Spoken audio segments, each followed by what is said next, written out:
الآن في فيوم. طارق، آخر التطورات عندك في الفيوم لو كنت سامعني، اتفضل. التطورات كما تشير إليها الصورة تعبر عن زحام وإقبال شديد من قبل الناخبين منذ الصباح الباكر. الكل حرص أنه يأتي بشكل كبير حتى قبل بدء اليوم تقريبا بساعة أو بنصف الساعة.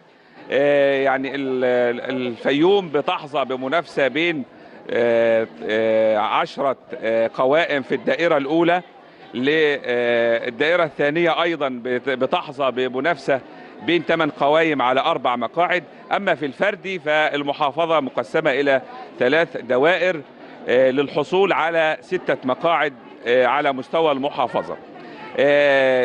يعني كما يرى أو تنقل الصورة الإقبال شديد جدا، وهناك يعني السيدات حرصنا منذ الصباح أن يأتينا إلى اللجان.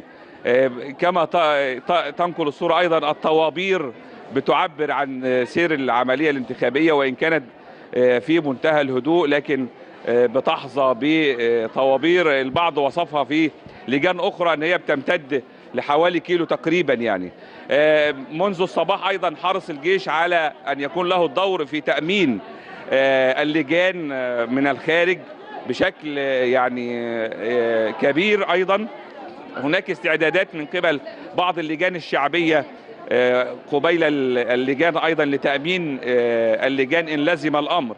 بعض اللجان لم تفتح، حوالي 6 لجان لم تفتح في كفر محفوظ لتأخر وصول المظاريف الخاصة بإدلاء الصوت. هناك أيضا في وجود بعض المناديب أيضا حرص كل مسؤولي اللجان أو قضاة والمستشارين أن هم يبدأوا عملية التصويت منذ وصول المندوبين، وإن كان بعض اللجان بعض القضاة حرصوا ألا تبدأ إلا في وجود 4 مندوبين على الأقل. المشهد أيضا بينبئ أنه في بعض اللجان كان بيذهب إليها بعض السيدات المنتخبات، وهناك إصرار من قبل القضاة على أن يكشفن عن الوجوه، في حين رفض البعض وأصر القاضي على أن تسير الانتخابات في شكل أيضا صحيح بشكل جيد. أنا بشكرك شكرا جزيلا طارق سلطان، زميلنا في الفيوم مراسل الحياة الآن، شكرا جزيلا. ومشاهدينا مستمرين في تغطية